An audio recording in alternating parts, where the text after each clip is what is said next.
Here we go. Okay, guys, welcome to the first inaugural live stream from World War Diggers. I am Steve. I run the World War Diggers channel. So nice of you guys to come on along and watch. Today, I just wanted to do something a little bit different as it's getting a bit close to Christmas. I just want to do a bit of show and tell for you guys. If you are new to the channel, you would have seen some of the, or you wouldn't have seen some of the stuff that I've found over the years. Just a little bit of backstory. I was based in Germany for 18 years. With the British Army, and I had a love of metal detecting and all things World War II, hence the World War Diggers channel. So I thought to myself, well, how can I sort of expand on the channel with not doing much or many videos of metal detecting World War II stuff now? So I thought to myself, well, I've got a lot of kit that I could actually show you guys live on the channel, and I thought, well, why not? Better way to do that than actually come out and do a live stream and show you some of the stuff that I've dug up over the years. This is a new thing. Obviously, there may not be many people watching, but I thought, well, you know what? We'll give it a go anyway. So, without further ado, like I said, welcome to the channel, and let's get into the first couple of finds that I'd like to show you guys that I've found over the years. A bit of backstory of where and time frames and stuff like that. So. Like I said, I was based in Germany for 18 years with the British Army, and I spent a lot of time in and around northern Germany, specifically Fallenbostel area. And the Fallenbostel area is or was known in World War II as Germany's, or one of Germany's premier training areas for the Panzer divisions, and specifically at times the SS Viking division was actually based in Fallenbostel for a certain amount of time, and there was the few Wehrmacht soldiers were based there, and so on and so forth. Now, in the middle of, if you know Fallenbostel area, in the middle of between Fallenbostel and Bergen-Belsen concentration camp, there is a huge training area where the Germans they purposely built this training area for all their armored warfare, infantry tactics, and all that sort of stuff. So finding some stuff around there was pretty good, if I'm honest. And over the years, I found some great things. But yeah, so I was in and around northern Germany, and there was a lot of, as you probably guys know, a lot of POW camps in and around the northern part of Germany. And again, Bergen-Belsen concentration camp was just around the corner from me, just outside a place called Hone or Belsen. Bergen. So let's get into it. So some of the things I've found over the years, I've got a cupboard full of stuff behind me there, but I'll just show you certain things today and give you the backstory on it. First thing I want to show you is this British pig bayonet, which used to go on the end of the Liam fields. As you can see there, that is the scabbard for said bayonet. It is solid. It is in there. It ain't coming out. It is not coming out at all. But as you guys can see, she's pretty rusted. And do I want to clean it? Probably not. If I'm honest, I might just keep it like that. The backstory with this, I actually found 3 of these in one hole behind the old like I said, old World War II barracks in Germany. And we actually found 3 of these in a hole, probably about 4 or 5 foot down in a hole, along with some draft pieces. It was literally a dump hole. It was literally just a dump hole of people just launched a load of stuff after the war into this hole. Now, the best thing to come out of that hole was not the pig bayonets, but it was this. Now, as you can see right there, that is a silver spoon, right? But the best thing, not just your normal silver spoon, the best thing about this, like I said, it was from Fallenbostel in Germany. I don't know whether the camera will be able to pick this up. The best thing about this, on the back, if I can cover my face, you probably, hopefully it'll pick it up. Come on, camera. Will it do it? Will it do it? Will it do it? Will it do it? No, it won't. Anyway, so on the back of that silver spoon, it says in German, Officerheim Fallenbostel. So this spoon came from the SS officers' mess, or the Wehrmacht officers' mess in Fallenbostel. Now, there would have been Wehrmacht and SS troops both using the mess. So, you never know, man. But at one point, this could have been held by a Viking division SS officers' hands, in the officers' mess in Fallenbostel, which was destroyed after the war by the POWs. But like I said, that came out of the same hole as 3 of these pig bayonets from the Brits. As you can imagine, pulling something like that out of a hole or a place where you've been based for 18 years, for me was probably up there with one of the best finds. And it is marked. It is an actual silver spoon. It has got the thingy mark on the back. Again, you can't see it, but it is there. Camera won't focus on it, but it is on the back, and you can probably just make out the Officersheim Fallenbostel. Come on, focus. Can you focus? No, it's not going to focus. Anyway, it does says it. It says Officers Mess Fallenbostel in Germany on the back of that, which I thought was really, really cool. All right, so there's two things that came out of a hole. Like I said, the rest of the stuff that came out of that hole was draft pieces, all sorts of just random stuff. You know what I mean? So they literally just chucked it behind each German building or barrack in Germany was most of the time an air raid shelter. So all the Brits did, an air raid trench. So all the Brits would do after the war was just fill it with all the crap that nobody wanted. And I have no idea why nobody wanted a solid silver spoon. But their loss, it was my gain. But like I said, a lot of crap came out of that hole. But they were some of the best things to come out of said hole. Like I said, I mentioned the Viking division before, the SS. Well, before the SS was the SA, as you guys know, and probably the best find of my digging career, if you like, from Fallenbostel was this belt buckle.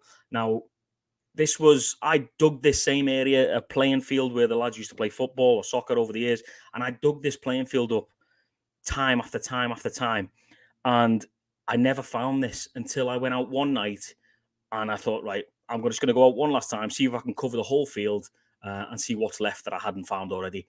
And to my delight, this came out of the hole once I found it. It was literally on the edge, right on the edge of the playing field, so next to one of the roads. So, I mean, just check that out. Hopefully it'll focus. There you go. Look at that. That is an SA belt buckle. Not an SS, an SA belt buckle. Now, I would imagine that they are still pretty rare.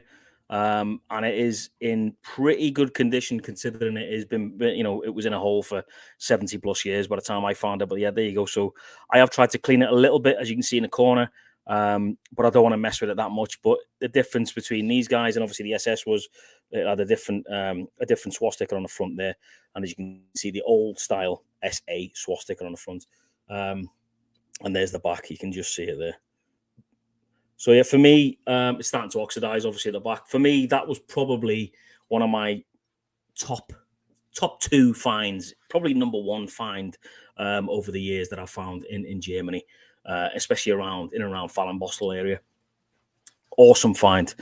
Something else that I obviously found around the area was your usual Wehrmacht belt buckle. I've got 3 of these dug up from in and around the same area. Hopefully she can focus. Come on, there we go. So there is your normal, got me uns, God is with us, belt buckle. And as you can see, she is pretty rusty. Like I said, it was in the ground for a long time. It still has the pins on the back, which the SA one doesn't, as you can see there. But yeah, she's pretty rusty, pretty in pretty bad condition, if I'm honest. So I don't really want to start attacking it with cleaning materials because I don't know how it's going to come out, whether it'll destroy it even more or, it'll bring it up brilliantly. But I don't really want to take the chance of ruining that. But yeah, so there, there's the two. I mean, the SA one for me is cool, man. I do like the SA one, and obviously the normal Wehrmacht. Come on, focus. Come on, focus, you fecker. There we go. As you can see, the different ones there. Yeah. This one's in pretty good condition, which I'm happy about because that's my, like I said, really, really cool find. Really cool find. One of my top 2 finds. Let me just say hello to anybody that's actually watching. Hi guys. Larry, what's happening? How you going, mate? Nice to see you. And whoever the second person is watching, welcome to the third person, the inaugural World War Diggers show and tell live stream, if you like. Now, like I said, in Fallenbostel, in and around Fallenbostel, there was a lot of POW camps. And as you can imagine, after the war, they obviously just flattened the huts, the tents, and whatever. And whatever was left behind was left behind. Now, I found a hell of a lot of stuff on these. Walter, guten Tag, good vibes. Yeah. So my German is nicht so good. So please bear with me. What is on your face? It's a beard. What's up with you? So like I said, there was a pretty cool, pretty close POW camp that was literally directly next to the camp in Flohmarkts, and that was Stalag XIB, which was Stalag XIB and Stalag XID, which was XIB was a British and sort of allied POW camp, and XID was specifically for the Russians, which was just down the road by maybe a kilometer. Now, I didn't find much at the Russian one, if I'm honest. The Russian one was left was pretty clean. You know, there was a lot of stuff that had been gone. You know, whoever had been there before me had found probably everything that would probably found. A little story about XID actually, and XIB. One of Hitler's last will and testaments was actually found on an officer in XID, Flohmarkts. So yeah, one of his testament, last will and testaments. But anyway, I digress. So one of the coolest things I found from that, I found a lot of British stuff. Okay, from Stalag XIB, and hopefully you can see this one here, and hopefully it will focus. Come on, focus. Bear with me. Will it focus? Not going to focus, is it? 2 seconds. Let me just try and figure this out. Anyway, there you go. Hopefully you can see that. I mean, that is that's a British Royal Artillery cap badge, right? And I found 2 of those actually over the years, and again, it's in pretty good condition, man. I mean, this was only probably, there you go, it's focused now. This was probably maybe 5-6 inches down in the floor, and obviously it is off a British soldier, and it's got the king's crown on the top there from obviously when the king was in charge, not the queen that we have now. And as you can see, that's the difference there. But yeah, it's in pretty good condition. And as it says on there, Ubique, and then it's obviously got some Latin at the bottom for the Royal Artillery, the British Royal Artillery regimental motto, I would imagine. But so, like I said, I found a lot of British cap badges, shoulder titles, so on and so forth, in and around Stalag XIB. Now, the one that causes the most, some of you guys out there might be able to tell me this, but the one that causes the most sort of questions is this little bugger. Now, this here, I don't know if you can see that, but that is, focus, there we go. That is either a shoulder title or a cap badge. Now, I've had a couple of guys look at it, and we're not too sure what it is. It's either a Grenadier's cap badge, Grenadier Guards, or Engineers, or it could actually be the Royal Regiment of Fusiliers. Now, we don't know which one it is. Like I said, there's a lot of debate on this one between me and my friends, and we don't know actually what it is. So if you do know what it is, leave me a comment below or in the side chat there while we're live, and let me know. It's either Fusiliers or Grenadier Guards, but we're not too sure. But it's only little. It is only little. So it could either be, you know, a shoulder title or a cap badge, dependent. I mean, let me show you the back. There's the back. So you can see the 2 pins which have been bent over, as you can see there. So we're not too sure, man, what she is. Pretty awesome, though. And again, I found 2 of these at Stalag XIB, which was pretty awesome. And a lot of British stuff came out of there. I've found some other stuff which I'll show you guys on another live stream. But yeah, I mean, the ingenuity of some of these POWs. I'm going to show you something now which I think is pretty awesome. And again, probably pretty unique to my collection, I'd say, which is this thing. Now, let me just see if I can figure that out. Come on, there you go. So as you can see there, that is an empty case with a brush in it and a little bit of string at the top there to keep the brush in the top. Now, as you can see there, it's been fired, and I think it's actually a German round, but there's a little brush in the top there, which, you know, somebody has took the time to either make a shaving brush or just a little cleaning brush or something. So again, very unique, extremely unique bit of kit. And again, found on Stalag XIB. But yeah, how do you come up with that? I need a shave today. I know I'm going to go and find an empty case, get some bristles from somewhere, and make a little shaving brush, because that's probably what it is, a little shaving brush, I'd like to think. But yeah, there you go. Very unique, very awesome in my eyes. But yeah, so there's another thing I found. But probably the best thing I did find from the actual POW camp. Let me have a brew first before we talk about this. Oh, excuse me. So probably the best thing, the most sort of coolest thing I found at the POW camp was this. Now, I'll show you the back first, and then I'll show you the front. So, as you can see, that is a German dog tag, right? But the best thing about this, and I think it's very unique, is when you turn it around and you show the front, that is actually a front Stalag dog tag from Stalag 140, which is actually in Belfort in France. Now, this has made its way. Somebody's obviously been captured at the front, fighting the Germans, and this thing has made its way all the way across France, across Belgium, maybe, through the Netherlands, maybe, and then into Germany, and all the way to northern Germany, to Stalag XIB from Belfort in France. Now, it's got a number on the top there, which is 8030. Which again is a very unique number. So I don't know who this belonged to.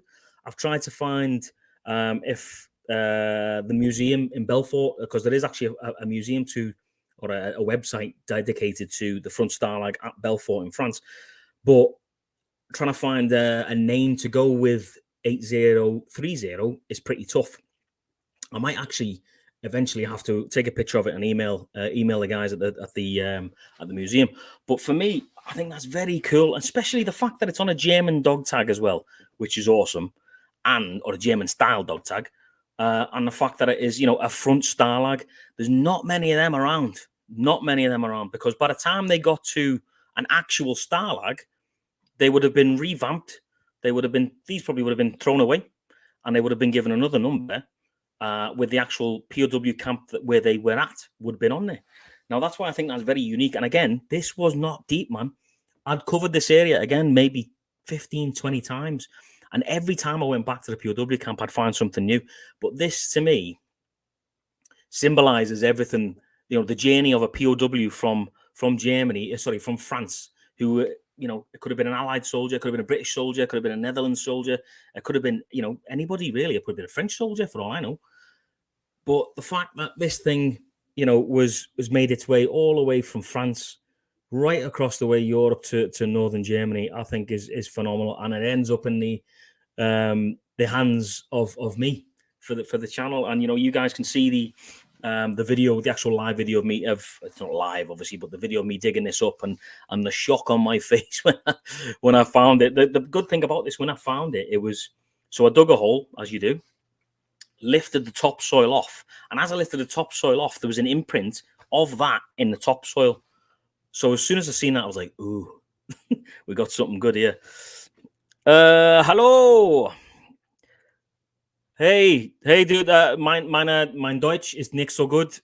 So, ja, Salve Deutschland.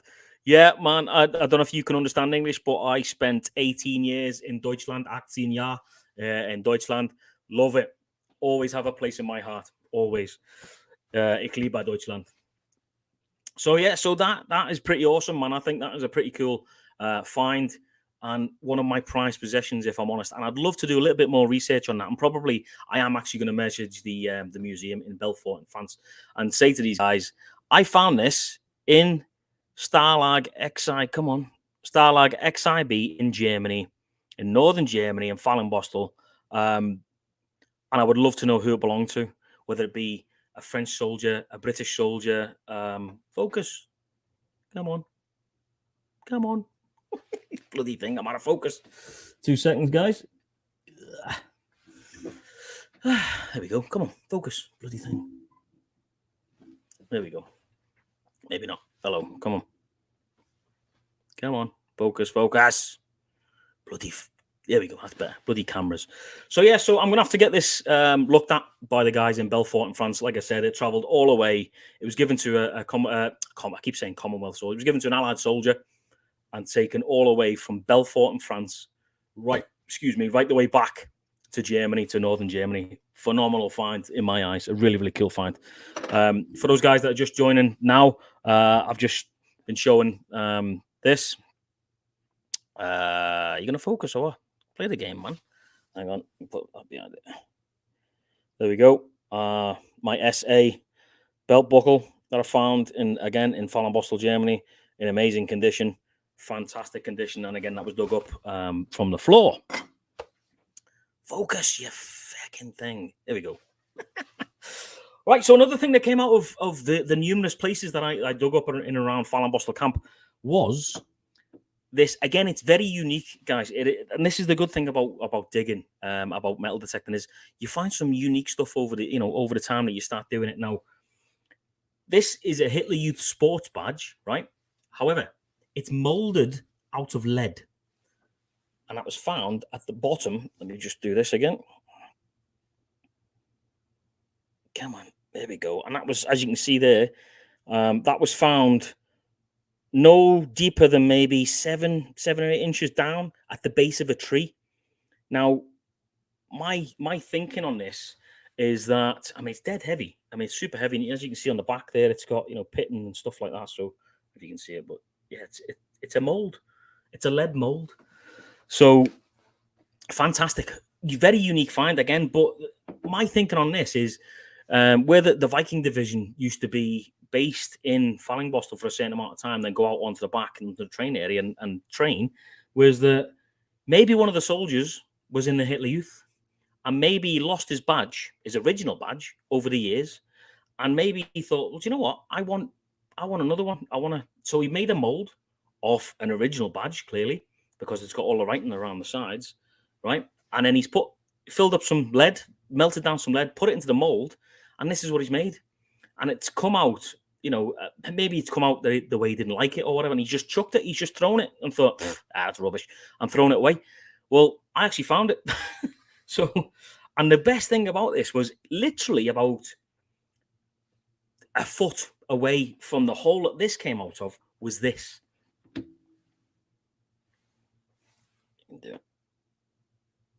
Come on, focus.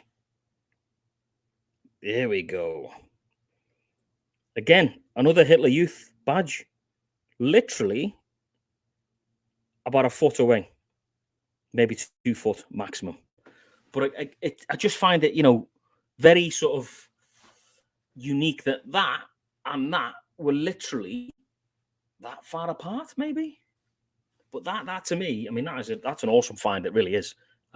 With the swastika in the middle, and then obviously the writing around the edge, which is the same writing as what's around the edge of that. But just for comparison, I'll show you an original one. Actually, let me just go and grab an original one so you know what it looks like. Bear with me.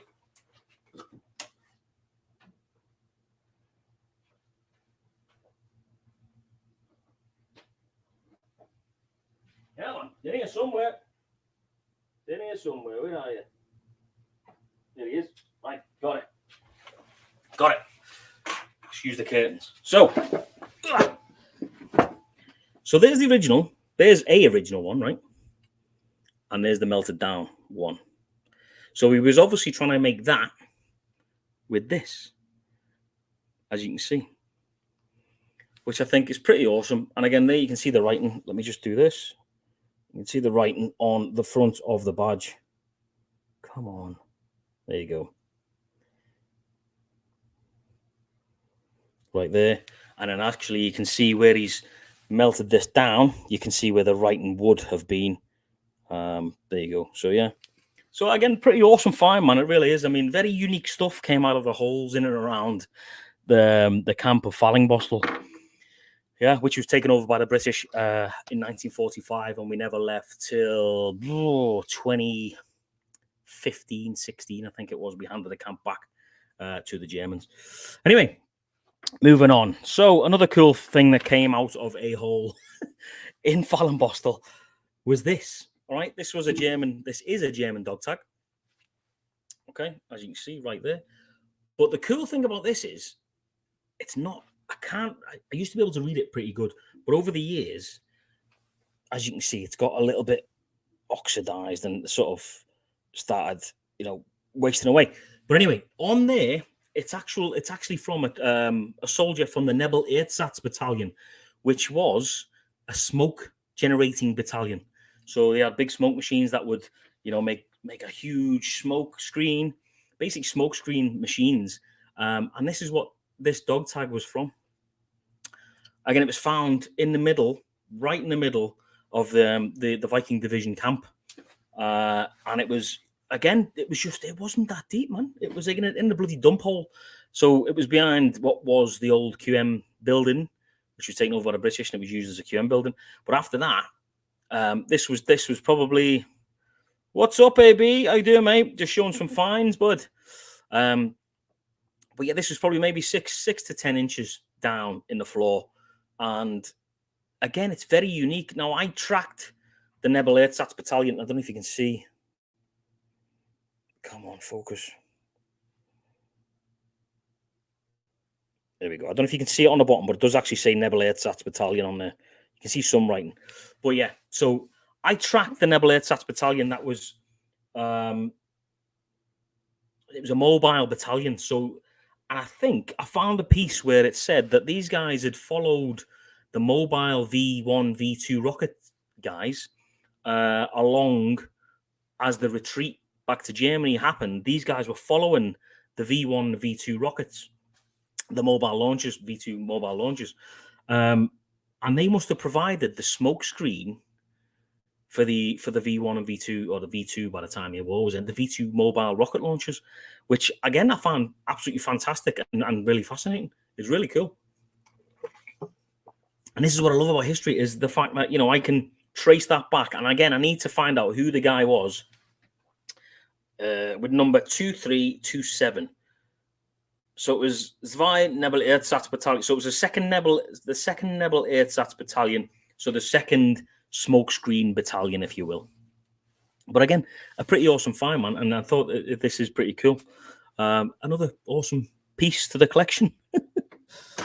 Now, we talked about the pre-OWs before, and the Stalags that were around, in and around Fallenbostel, Stalag XIB, Stalag XID, and another Russian, XID was a Russian one, and another Russian POW camp that was not too far away was in Wietzendorf, which was Stalag XD.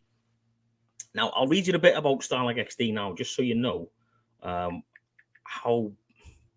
Thanks, dude. Appreciate it. Here we go. So, let me just write this down. So, Stalag XD 310, it was its initial name. And the reason I'm telling you this is because there's a POW camp tag. There's a POW tag, right? From... Oh, come on, don't do it. Let me see if I hate having to do this. There we go. That's a POW from Stalag XD. I don't know if you can see it right in the corner there above just below my little pinky. But that is a dog tag from Stalag XD. Now, this was found not on Stalag XD, but at the back of what was in an air raid trench, what was the SS Viking Division's camp. Now, after the war finished, all the POWs from in and around the Fallenbostel area, so XIB, XID, XD, and remainder, were housed in Fallenbostel camp, the old SS camp in Fallenbostel. Now, I would imagine that this guy, lady, person, child, whatever, would have brought this along with them, tied around their neck. And then when they were freed, they would have looked at this as, you know, a piece of oppression and torture and all that sort of stuff. And it could have even come it probably actually came from a Russian soldier, because there was 100,000 Russian soldiers kept at Stalag XD in Wietzendorf, just around the corner from Fallenbostel, maybe in 45-minute drive. So they brought these guys in with their dog tags, and they probably thought, you know what, I don't need this anymore. I'm free. I'm going back to Russia or whatever, and just launched it, or gave it to somebody and they launched it. But anyway, the long story short, that this was found behind the block in an air raid trench, which was, again, by me in an air raid trench. So let me just tell you a little bit about Stalag XD near Wietzendorf. So one of 3 prisoner of war camps in the part of Lünenberger Heide. The most ironic thing about this is that, like you said, there was 3 in and around Lünenberger Heide, right? Where did General Rommel, or Field Marshal Montgomery, actually took the official surrender of the German troops in and around Lünenberg, which is not far from all these bloody POW camps, which I find quite interesting. There were about 100,000 Russian soldiers were imprisoned. The camp was also known as Camp Munster or Camp Osterheide. The camp was used from June 1941 to the liberation on 16th of April 1945. So after the 16th of April 1945, somebody would have been liberated from the camp, and they would have made their way to Fallingbostel to be processed, if you like, or, you know, sort of by the Allies and the Russians to say, right, this is you, this is where you've been, this is where, you know, we need to document what's happened to you, basically. And there's actually a cemetery at the camp, which I visited at the camp while I was there. So at the cemetery of the camp, 16,000 victims are buried in mass graves, among which also 13 Polish victims. Most of them died of diseases in the winter of 1941 and 42. Also, many were shot towards the end of the war. So as the Allies, which is pretty sad, isn't it? You know, when you think about it, as the Allies advanced across Europe, the Germans, as we know, had all these POW camps, and what would they do? What were these, you know, supposed to do with all these people? Well, they would burn them, they would shoot them, they would just put them into mass graves and let them starve to death sometimes in the cold. And like that says there, most of the 16,000 died during the winter of 41-42, which was obviously the same winter where the Germans had their asses handed to them in the east by the Russians. So yeah, so another pretty cool find, little POW dog tag. Again, I don't know much, and I can't find much on number 1067, whoever they were. I'm imagining it was probably a Russian soldier. So again, another piece of history right there. A very unique piece of history as well because of its number. They all had different numbers. They all had different starlags. So like I was saying before about this one, the front starlag, that would have been what they would have normally got. But obviously close to the end of the war, they stopped using these because they were going to the Germans. And sorry, they stopped using these. And I mean, you can see the difference. I mean, that is a German dog tag given issued to the Wehrmacht, SS, etc. And that is a POW one, which makes this again very unique because this travelled all the way from Belfort in France to Germany. Amazing. Absolutely amazing.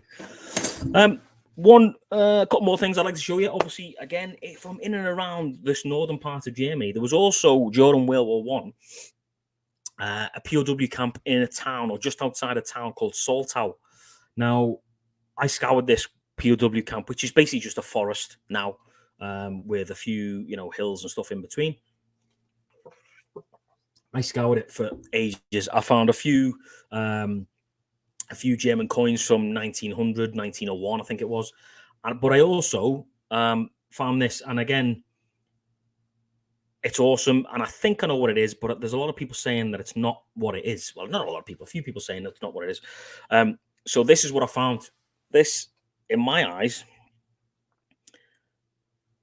hopefully you guys can see that, is either an East Prussian or a Russian World War One belt buckle.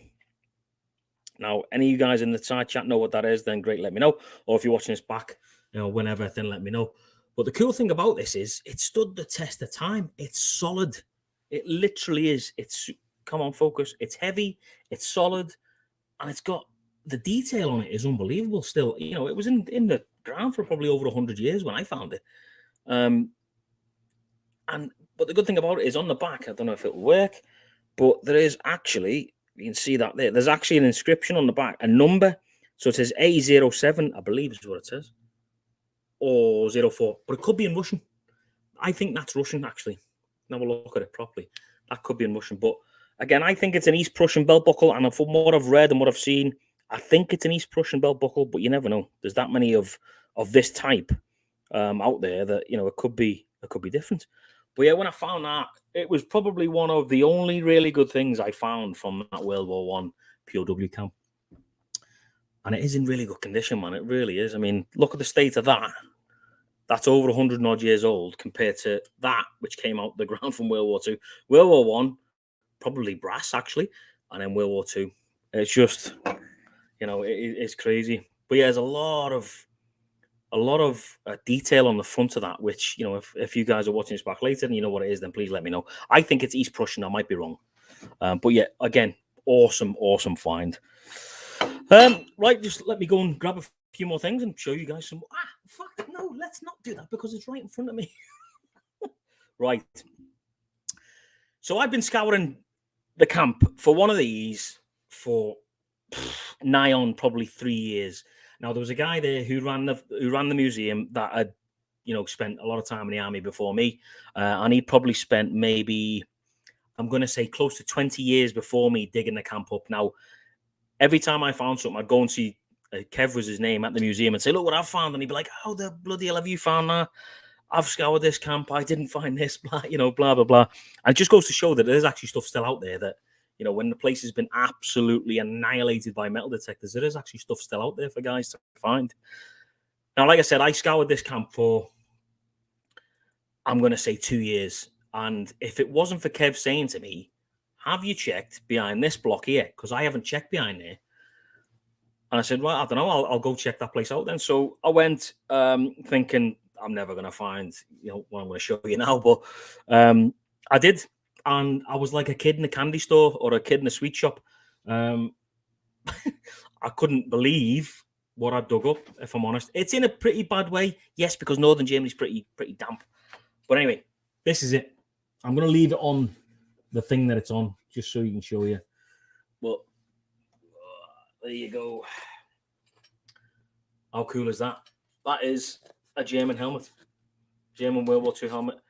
She's in pretty bad condition. Like I said, she's rusted. She's really rusted. So there's no marking. There's no insignia on the side there, which it normally sits there. On the other side there. There's nothing. I have tried to clean it over the years, but I think it's just that bloody in bad condition, or really, really bad way, that I don't think I can get it any better than what it actually is now. But again, like I said, it's a phenomenal.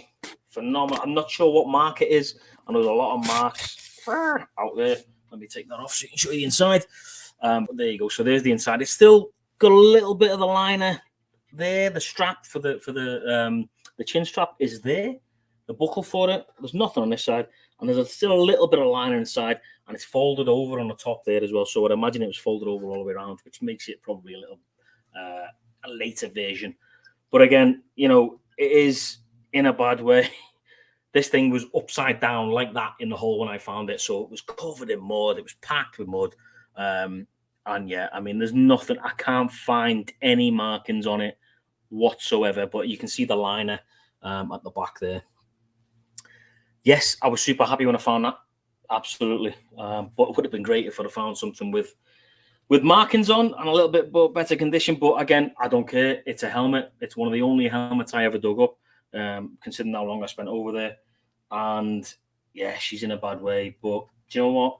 I'm going to probably get some oil or something and keep it in a little bit good condition. Because as you can see on the top there, she's starting to rot away on the top, which is rubbish, and it's a good part of history. But yeah, so there you go. That is my German helmet that I dug up literally before we shut the place down in 15-16. I was out like a madman with no head, trying to get as much stuff out the floor as I possibly could before we handed it back. But yeah, man, that was an amazing find. It really was. It really was. Anyway, let me show you a couple more things, then we'll end the live stream. Just bear with me. We'll get some more.